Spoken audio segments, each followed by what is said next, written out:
kind of flip sides of the ball here. Let's talk about the defense because I would say that's who played the best, even though I'm not sure if they got a sack. They did. Do you guys know if they did They off the top of technically got one, and it was when Mitch Trubisky ran Yeah. out for like a 2-yard loss. Like, they didn't sack him. He ran out of bounds. Yeah. So that's definitely not ideal going up against probably one of the weaker offensive lines they'll face all season. But kind of what were your guys' takeaway from the defensive side of the ball? Just to kind of like, I'm not worried about the sack issue either. I think they were by far the quickest team in terms of like snap to pass.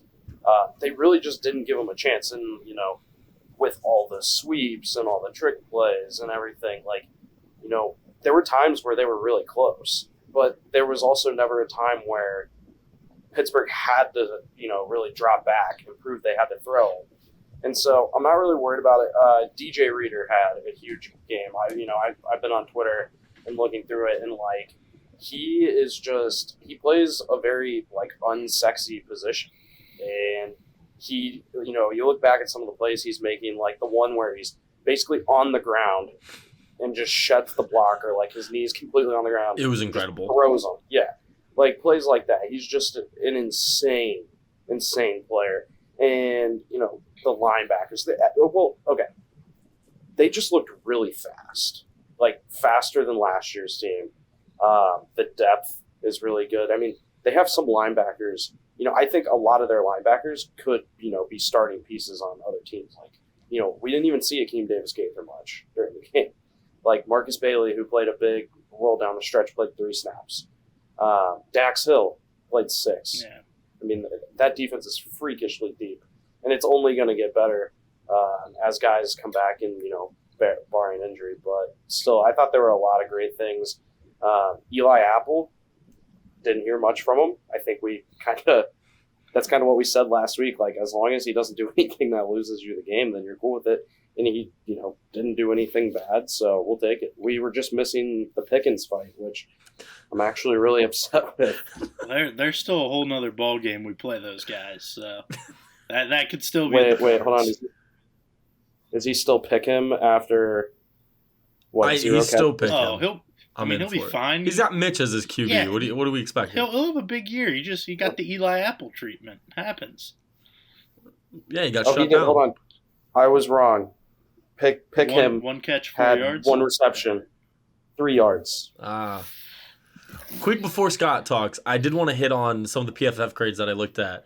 Eli Apple, 19th out of 95 cornerbacks. Mike Hilton, 13th out of 95 cornerbacks. So pretty good. And then what you mentioned about linebackers, Logan Wilson ranked as the 3rd of 77 linebackers with an 86.7, and Jermaine Pratt was 13 of 77 at 73. And then last one is DJ Reader, like you said, Jake, the least sexy guy in football unless you love Smash Mouth football. I think he still is the most underrated player in the NFL. I'll die on that hill. 8th out of 123, and I mean, at this point, the Bengals have held Najee Harris to, I think, less than 120 yards in all 3 combined games they've had against him, which is just incredible. Scott. Yeah, I mean, I think Najee had 11 carries, 23 yards off the top of my head. But, yeah, I mean, I think Najee's a very good player. I think the Bengals' run defense is legit. I mean, the Bengals' defense looked great, but, like, I kind of take it with a little bit of a grain of salt. I mean, the Bengals ran 100 plays on offense. Defense really wasn't out there a ton. There really wasn't. Offense put them into some bad spots, but, like, I don't know. Like, I think I want to see them go up against what I view of more of a better offense to kind of get a real judge of it. That might not be for a couple weeks, but So you're thinking week 4? you guys know what I think about Tua, so It's not even week 4. I mean, no, Wow, the okay. Dolphins will definitely be a huge step up, but I'm a Tua hater. Wait. The Jets have an elite quarterback. They do. I mean, is Mike White playing? I'm not on the Joe Flacco's elite train, so. Hold on, what is Mike White doing these days? Do we know? I'm not he's sure the if he's backup. in the league. He's the backup on the Jets. Are you sure? Yeah, they're just I playing know, Joe I don't- Flacco over him. I don't mean to get off track here, but like, that'll be a nightmare if he starts that game somehow.